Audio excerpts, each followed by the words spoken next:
Well, over the next couple hours, we're going to talk a little bit about your health and a lot about why modern medicine and the practice of might be suppressing symptoms rather than addressing causes. Up next, Raymond Francis on Coast to Coast AM.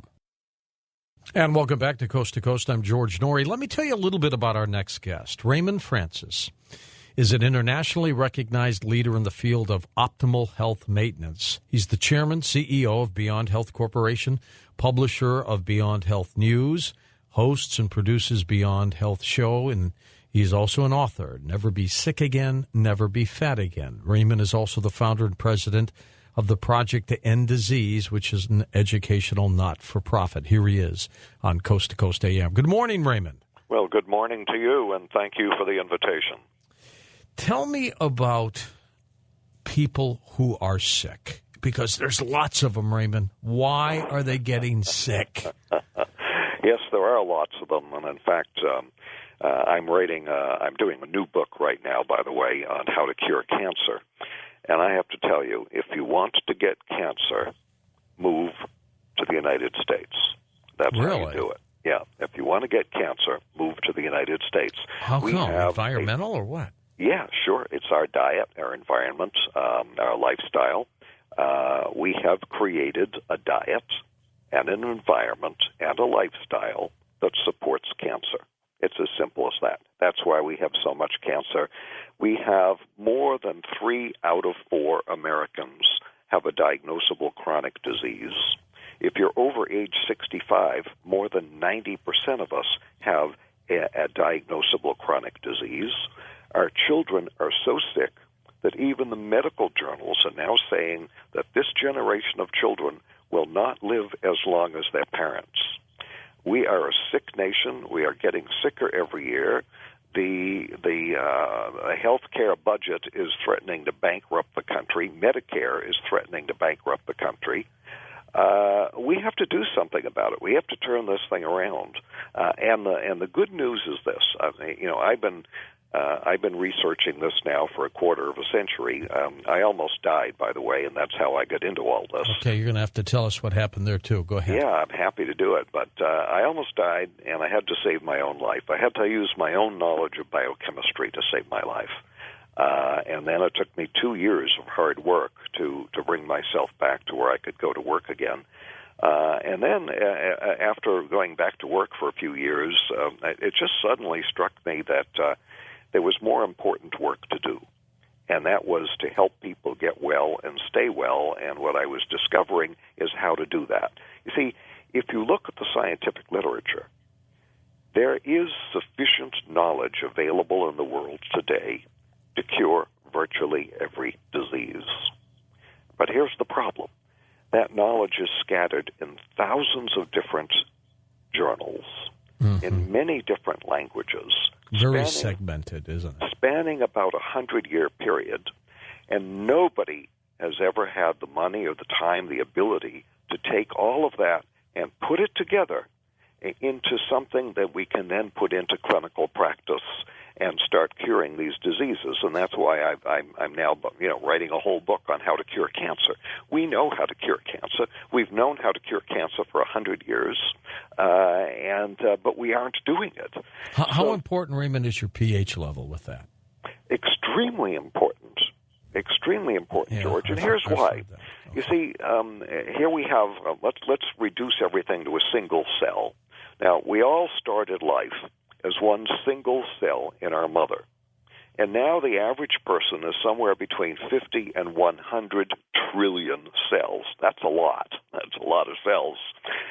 So, but we can't get your arms around 100 trillion cells, so get your arms around one cell. The one cell is essentially a water balloon. It's got a lot of stuff in it, but it's got water in it. And that water has to be a particular pH. And that is extremely important because the metabolic machinery inside the cell that does all the work that you need to do, that metabolic machinery, we call them enzymes. Most of the metabolic machinery are enzymes. Enzymes work at a particular pH level. If you change the pH, certain enzymes are disabled, other enzymes are enabled. So you're going to turn enzymes on and off by changing the pH. But here's something even more important. You see, genes run our life, but we run the genes. So we run our life. And that's very important. People don't know this. People think, oh, the genes are there and they run your life. And if you're predisposed to getting cancer, you're going to get cancer. No. The genes run your life, but you run the genes. So you run your life. Well, how do you run the genes? Well, you give them signals, you give them messages, and you ask them to do things. Mm-hmm. One of the ways in which we give them the messages is with the pH. So if you change the pH, you change the signals you give to the genes, and you change how the genes express. Raymond, do you think if people who were diagnosed with cancer were given pH tests, that it would show an extremely high acidity level? In most cases, that is correct. In some cases, a minority of cases, it would be extremely alkaline. But the vast... So either or, I guess. Yeah, it's either or. Yeah, again, change the pH from normal, you're going to be in trouble. Okay. But in the vast majority of cases, people with cancer have a pH that is too acidic. But in any case, whether you're too acidic or too alkaline, you need to rebalance the pH, because when you do that, you change the messages you give to the genes. Now, all of us are born with genes that predispose us to something. We know that there are people that have predispositions to diabetes, for example. We know there are people that have predispositions to cancer. This is well known. So if you have a cancer gene, and you go to that cancer gene, and you go on your knees and you say, please give me cancer. The gene is just an obedient servant. I mean, it's like a computer, garbage in, garbage out. You give a computer a bad instruction, it's going to do it. You give the gene a bad instruction, it's going to do it. So you go and you say, please give me cancer, and the gene will bow very low and say, yes, master, you can have all the cancer you want. Well, then, after you have all the cancer you want, most people become unhappy. Well, if you're unhappy, stop asking. And one way to stop asking is to normalize your pH. And it's not that difficult to do that, is it? That's right. It's not that difficult to do it. We have to stop doing the things that make us acidic. Eating sugar makes us acidic. Eating white flour makes us acidic. Eating too much meat makes us acidic. Drinking cola drinks makes us acidic. Drinking milk makes us acidic. There are many things that we do that make us acidic. And the things that make us alkaline, of course, are fruits and vegetables. And Americans are eating far fewer fruits and vegetables today than they were eating even just 50 years ago. I've been drinking in the morning, Raymond, green powdered juice.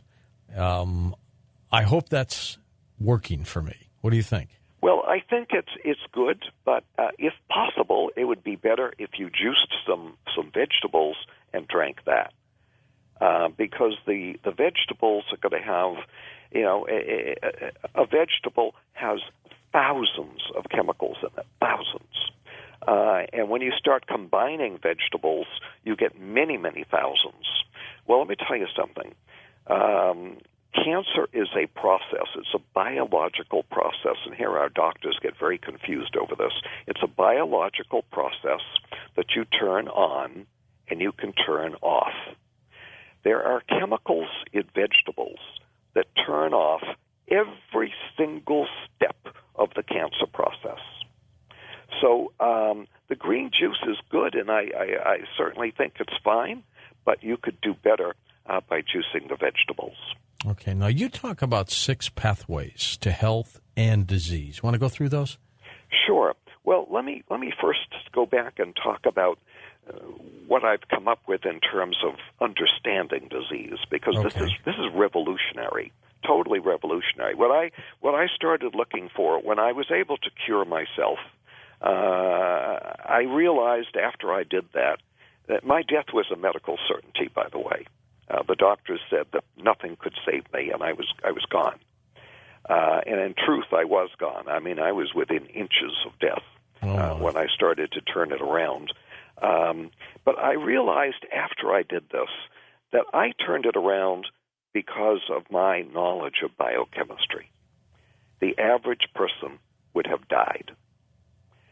And what I started to think about is, how do we help other people? How do we give them something that will allow them to do the same kind of magic that I did without needing to, without being an MIT graduate and knowing all that chemistry.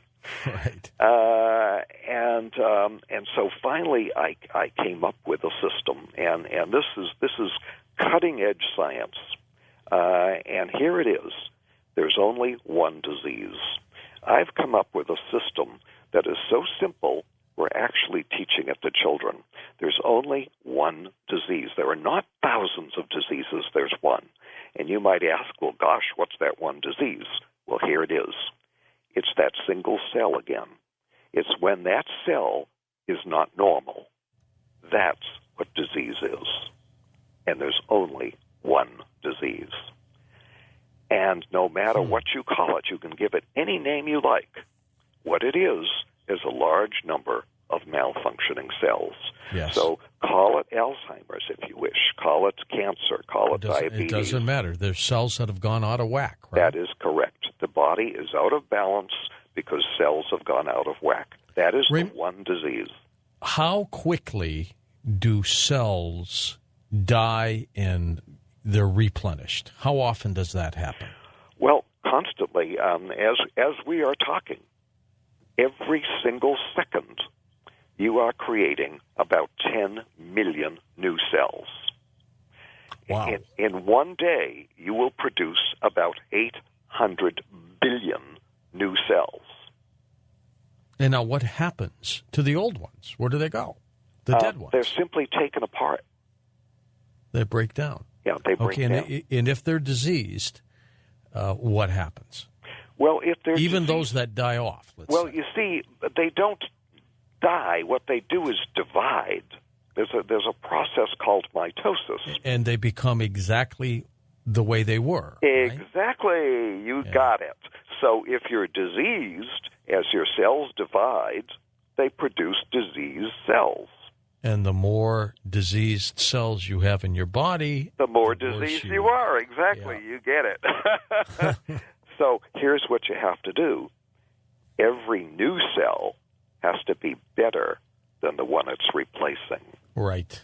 And we know how to do that because, you see, in order to build a cell, I mean, a human cell is just one of the most complex things in the universe. A single cell is one of the biggest, it is. A single cell is the biggest industrial park in the world.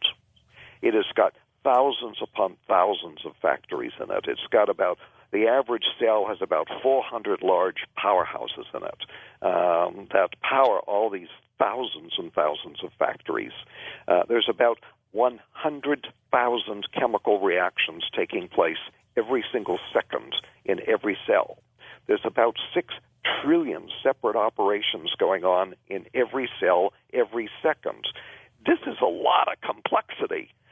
And to build these factories, to build the cell, to build all these things, to supply the factories with all of the raw materials they need to produce the products that they do, they produce products like hormones. Well, you need hormones to balance your body. Well, how many Americans are hormonally unbalanced? They produce neurotransmitters to help you to learn, to think, to remember. How many people in America aren't remembering too well? You see, so these are producing very important things unless you give them all the raw materials they need. So if you're going to build a new cell, you've got to build all those factories. Well, what do you build them out of? You build them out of building materials. Where do you get the building materials? You get them from your diet. Well, if you're not eating a good diet, and the average American eats one of the worst diets in the world, every single cell that you build is going to be maybe even worse than the one it's replacing. Does that include building it with vitamins and supplements? Yes, indeed, because those are building blocks, and that's part of your machinery. Minerals that are in a vitamin supplement are part of, go into the building blocks. The vitamins are what we call coenzymes, so they're part of the metabolic machinery that helps to make everything work.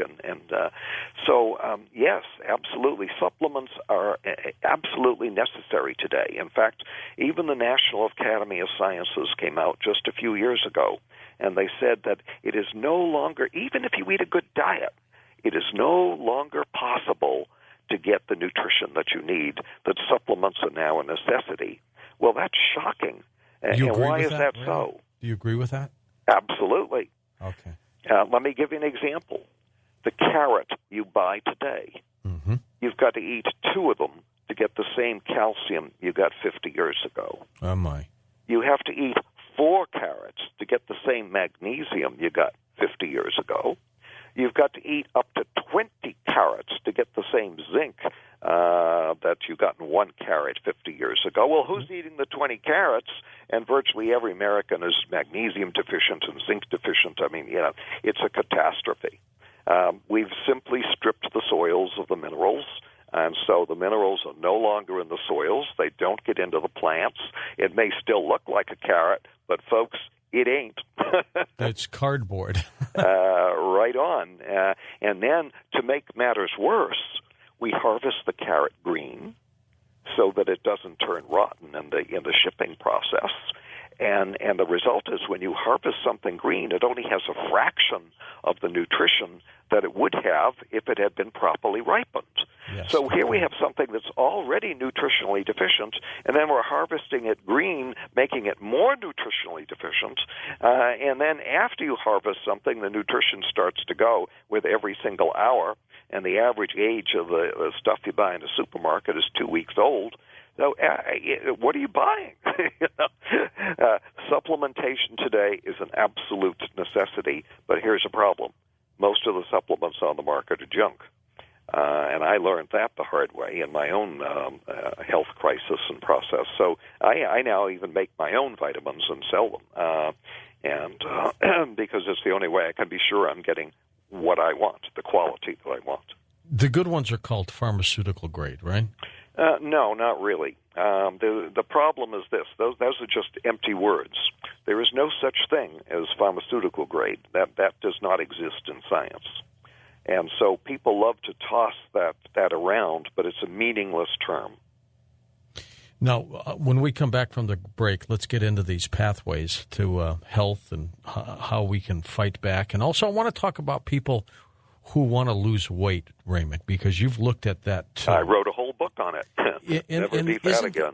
Isn't that part of fighting disease as well? Absolutely, because overweight is a disease, and that's why you cannot lose weight on a diet. It's impossible to lose weight on a diet because the weight is a symptom of the disease.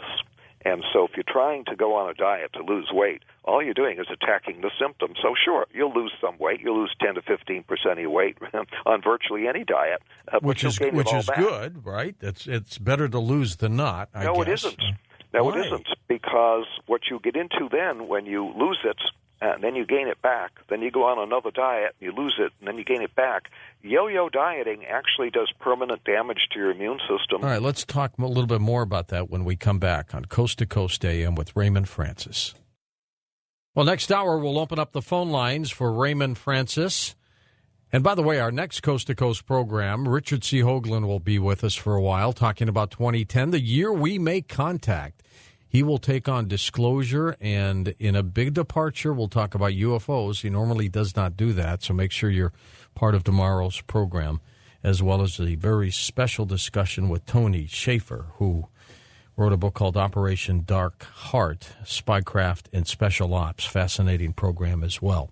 We'll be back with Raymond in a moment. He's got 2 books out there, Never Be Sick Again, Never Be Fat Again, his website, beyondhealth.com. Back in a moment on Coast to Coast AM. Raymond, I want to get into these 6 pathways to health and disease, but you brought up something fascinating about weight loss, this yo-yo effect, where people lose it, put it back on, lose it, put it back on. I guess it can't be healthy, can it? It isn't. In fact, if you do this yo-yo dieting even a few times, you double your risk of dying of a heart attack, and you do permanent damage to the immune system. Okay, so once you lose the weight, how do you prevent that yo-yo effect? How do you keep it off? Well, stop trying to lose the weight. No, wait a minute. If somebody's 50 pounds overweight, they've got to lose it, don't they? Yeah, they will, but you're not going to lose it by trying to lose it. You see, that's like saying I have a cold, but if I hold my nose and I don't sneeze, then my cold will be all over. We know it won't. You'll probably blow up your head. Exactly. Well, it's the same thing with trying to lose weight. The sneezing is a symptom of the cold. The weight is a symptom of the disease. And so trying to attack the weight is just silly, and that's why it doesn't work. And that's why we have this huge industry out there. I mean, enormous industry. It is huge. Raking in billions of dollars, putting people on all kinds of weight control programs, and people are writing books with all kinds of crazy diets, and literally you can lose 10 to 15% of your weight on almost any of these diets, whether it's the Atkins diet or the South Beach diet, but you're going to gain it back, and that's a bad thing. What you need to do is you need to cure the disease. When you cure the disease, the weight melts away like an ice cube in the July sun. Now, what is the disease? Well, real simple. There's only one disease. We've already talked about that. Okay, the cells. One disease, a malfunctioning cell. And the malfunctioning cell, depending on why it's malfunctioning, can produce many, many, many, many different symptoms. The excess weight is merely one of these symptoms. There's only one disease, the malfunctioning cell. There's only two causes of disease. So here we go back to this really simple system that I've outlined in Never Be Sick Again. One disease, two causes of disease. The two causes of disease are deficiency and toxicity. In other words, the cell isn't getting everything it needs to function properly, or it is getting things that is screwing up its normal function, and that's where the toxicity comes in. And a lot of people think, eating a bad diet makes me overweight. Well, that's true, but guess what?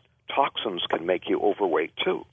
Toxins such as insecticides can there's two control centers in the brain that run this thing, and one of them is the appetite control center, where the body is always turning things on, turning things off. So you eat, the body says, "I'm full," turn the appetite off. So now you're not hungry. So I'm hungry, I am not hungry. And then the body also manages the amount of fat that is in the system. You need to have a certain amount of fat. So when you have enough fat, it says, okay, I'm not going to store any more fat. When you don't have enough fat, it says, I better store some fat. So store fat, burn fat. I'm hungry, I'm not hungry, store fat, burn fat.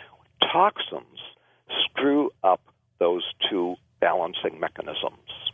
And so you can, for example, aspartame. This is in diet drinks. I hate that stuff. Yeah. Well, diet drinks will make you fat. And here's why. The aspartame in there jams both of those control mechanisms. So if you're drinking diet sodas, your appetite will be increased and the body will be instructed to store fat. So, you have to, that's what the disease is about. It's screwing up those two control mechanisms through nutritional deficiencies. For example, a deficiency of essential fatty acids will jam those mechanisms. More than 90% of the American population are short essential fatty acids. A shortage of calcium will also jam those mechanisms and cause you to become fat. Most people are short calcium. Most Americans, more than 2 out of 3 Americans are overweight. And this is an enormous epidemic, and it's because of deficiency and toxicity. I'll give you a specific example. I had one man come to me who was 100 pounds overweight. This man had been on every conceivable diet, every conceivable gimmick over more than a 20-year period. Gain weight, lose weight, gain weight, lose weight. Oh, it had to have been frustrating for him. Very, very frustrating. When he finally came to me, he said, it's got to be genetic. Got to be genetic because I can't lose weight. And so I looked at his diet, his diet was wonderful. It was really a very good diet. He was exercising every day. So here's a man who's eating a good diet. He's exercising every day. How come he's 100 pounds overweight? Well, I looked a little bit deeper, and what I found was he was drinking diet sodas, and he ate out. He was a bachelor. He was divorced. He was a bachelor. He ate very frequently at a favorite Chinese restaurant. Guess what the Chinese restaurant was putting in the food? MSG, monosodium glutamate. MSG will jam those two mechanisms. So here he was drinking diet sodas, eating food regularly with MSG, and I said, get off of the diet sodas, get off of the MSG. Bam. Those 100 pounds melted away like magic. He was poisoning himself, wasn't he? That's exactly correct. He was poisoning himself. So, but here he's been on all of those diets to lose weight. Not a single one of them worked because not a one of them really attacked the disease. And you go on these diets, and really they'll make you nutritionally deficient. If you examine each of these diets and you go on them, you will actually become nutritionally deficient in certain nutrients. And, of course, the disease is being caused by nutritional deficiencies. So there you go. So I wrote the whole book on it, Never Be Fat Again. People read that book, and their weight just goes poof, and it never comes back. And they're tied together. Never be sick again, never be fat again. Yes, they certainly are. And now my new book is going to be Never Fear Cancer Again, and it too is going to be tied together to it because we keep coming back to there's only one disease, there's only two causes of disease. For example, once you learn this system, one disease, two causes of disease, that the cell is malfunctioning, and it's malfunctioning because it's deficient in essential nutrients and because it's toxic in things that are screwing up the metabolic machinery. Once you understand that simple system, you can cure almost any disease. In fact, just recently we cured a man of Lou Gehrig's disease. Now, Lou Gehrig's disease is a death sentence. You're dead within a few years. It's supposed to be. Yeah, it's supposed to be, but he's totally cured. So the doctor comes and says, you have Lou Gehrig's disease. Well, what does that do for you except make you very depressed? Yeah. What does that do? Does that tell you how you got it? Does that tell you how to get rid of it? But if you go to the same person and you say, you have a large number of malfunctioning cells that are malfunctioning because they're deficient in essential nutrients and toxic in things that are screwing up the metabolic machinery, now you know how you got your problem. Now you know how to solve your problem. How long does that take to start addressing the problem, Raymond? Again, where those cells start to regenerate. You can do it. Really you can do it in a day. It depends on how motivated you are. I'm the kind of a person I can change on a dime. I mean, I can change my diet. I can change. Bam, it's gone. Other Instantly. people can't do that. They have to sort of gradually, get into it. Well, it's going to take them longer, but it's okay. No matter which way you do it, if you know where you want to go and you keep walking, you're going to get there, and that's why I have the 6 pathways, because the 6 pathways are like, let's say there's 6 major interstate highways between 2 cities, and we call one city disease, and we call the other city health, and we have 6 major interstates running between them. Well, if you're on all 6 interstates heading toward health, where are you going to end up? You're going to end up in health. Yeah. And if you're on all 6 going toward disease, like most Americans, that's where you're going to be. That's where you're going to end up. If you get there. So what I've done is I break it down into the 6 pathways: the nutrition pathway, the toxin pathway, the mental pathway, and this is extremely important, by the way. What you put into your mind is even more important than what you put into your body. Explain that. Well, the mind controls all the body chemistry. I mean, you can have a thought or an emotion and change all your body chemistry instantly. So the mind has control of the body chemistry. Many of us, we live in a very stressful society today, and we've learned to put a lot of stress on ourselves. Well, this produces stress hormones, and the hormones give different messages to the genes, and you change all of your chemistry. And in fact, you can create cancer. Stress will give you cancer. You produce stress hormones. The stress hormones unbalance all the other hormone system, and you lose the messages that you're giving to the genes to control the growth of cells. Yeah, I believe that too. So you can give yourself cancer just with stress. So what you put into your mind is even more important than what you put into your body. And we can talk about good diet and detoxification, and all that's very important.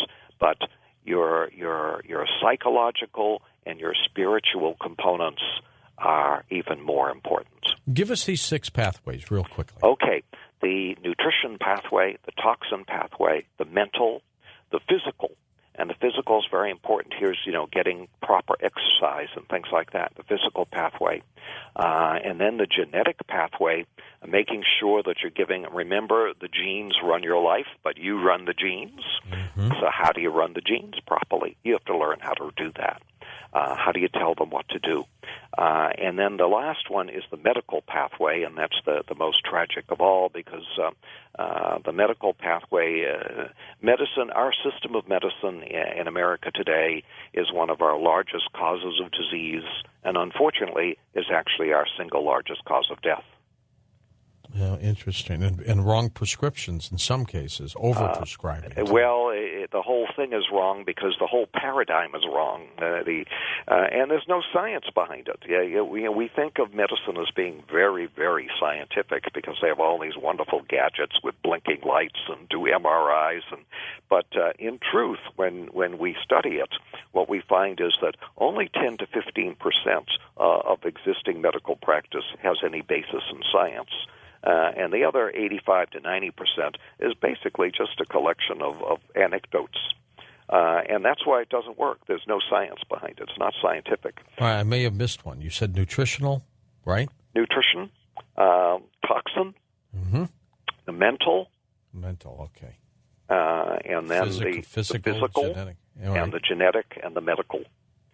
These are all outlined in my books, Never Be Sick Again and Never Be Fat Again. I mean, these are revolutionary books. They've gone all over the world, by the way. I mean, Never Be Sick Again has been translated into Chinese, has been translated into French, into Polish, into Romanian. I mean, literally around the world. How did you get interested and or involved in this, Raymond? Well, when I took sick at age 46. And at age 48, I almost died. My death was a certainty at age 48, and I was at that time president of an international management consulting company doing business all over the world. Now, I'm a graduate of MIT, and of course, my original training is in chemistry. But I went into the business world and took sick at age 46, almost died at age 48, used my own knowledge of biochemistry to save my life. Did you have any assistance at the time from modern medicine? No, modern medicine was actually killing me. In fact, my death was the result of a drug that I was given, and the drug poisoned my liver, and my liver failed, and I was actually dying of liver failure brought on by the drug. Oh, my. Yeah, so, there you go. So much for modern. So you studied, you learned. But whatever you did, you had to do it fast. I had to do it fast, and I was successful at it, thank God. I'm sure God was guiding me. But I'll tell you, that was at age 48. I was almost dead. My next birthday, I'm going to be 74. Wow, you don't sound it. I am in perfect health. I am in absolutely robust, resounding health. I am never tired. Here it is. It's almost 4:00 in the morning in my time. I'm still going strong.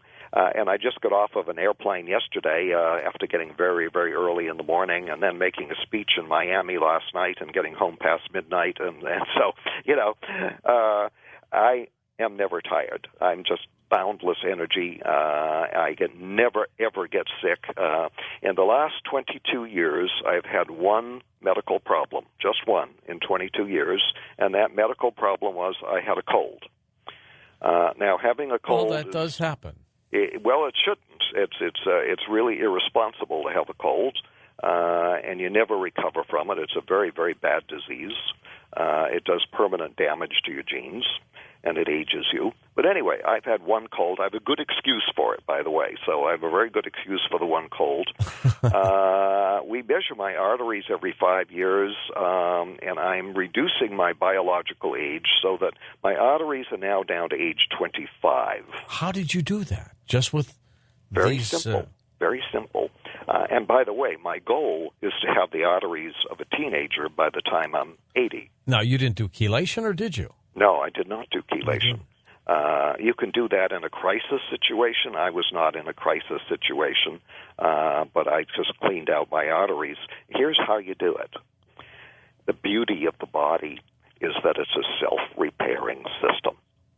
See, every day you put wear and tear on the body. Every day you put wear and tear on your car. You wear out the brakes, you wear out the tires, you wear out, you put wear and tear on the car. It's going to wear out. And you park it in the garage at night, and you go there in the morning, and it's the same as when you parked it. That's not the same with you. You park you on bed for the night, and you wake up, and you've repaired all the damage you did. But here's the problem. If you don't have all the repair materials, and Americans don't because we eat a terrible diet, if you don't have all the repair materials, or if you injure the repair machinery, right, then you are not going to repair. So when you wake up in the morning, you're going to have a repair deficit, just like your car. You're going to have a repair deficit. And tomorrow, the repair deficit is going to be bigger, and next year, and 10 years later, and pretty soon, you're going to have so many repair deficits, somebody's going to be wheeling you around in a wheelchair in a nursing home. And that's what happens when you get repair deficits. So you don't want to go there. If you don't keep your car, if you don't maintain the car properly, it's going to end up in the junkyard. I mean, you can see a car 100 years old, looks brand new. You can see a car 5 years old, looks pretty bad. What's the difference? The maintenance. If you don't maintain the car, it ends up in a junkyard. If you don't maintain you end up in a nursing home with other people caring for you. You don't want to go there. Back to the arteries. Yeah, back to the arteries. Well, the body is a self-repairing system. If you give it the repair materials that it needs, and if you don't screw up the repair machinery, then it will repair not only the damage that was done today, but it'll actually start repairing damage that was done last year. And again, is this through diet and exercise and all that? Exactly. It's Same just thing. learning the right thing. how to get yourself going toward health on all the 6 pathways. Once you're doing that, the body automatically takes care of it all. And so I don't have to worry about it. I just keep repairing, and I'm actually becoming biologically younger. Well, you don't want to get old. Getting old... You're going to end up being Benjamin Button, Raymond. Well, yeah. Getting old is a very, very bad mistake. Because if you get old, you're going to be sick. If you get old, you're going to become disabled. People are going to have to care for you. You don't want to do that. So what you want to do is you want to keep your biological age substantially younger than your chronological age. Raymond, when we come back, we're going to take phone calls with you and stories as well. Beyond Health is Raymond Francis's website. The 2 works we're talking about: Never Be Sick Again, Never Be Fat Again. I'm George Norrie, back in a moment on Coast to Coast AM.